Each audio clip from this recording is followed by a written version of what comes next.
Hello, I'm Hannah from rijo42 and today I'm going to show you how to make an espresso with our new coffee machine, the R1.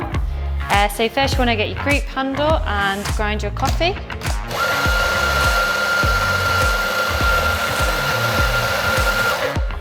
Okay, and then you want to level it out, just tap it with the side of your hand and get your tamper and firmly press down, give it a little spin and then give it a wipe.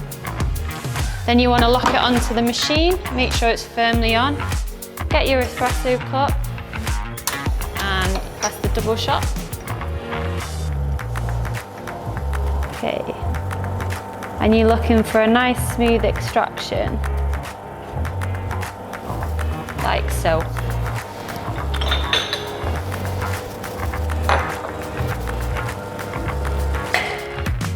And there you have a nice, delicious espresso.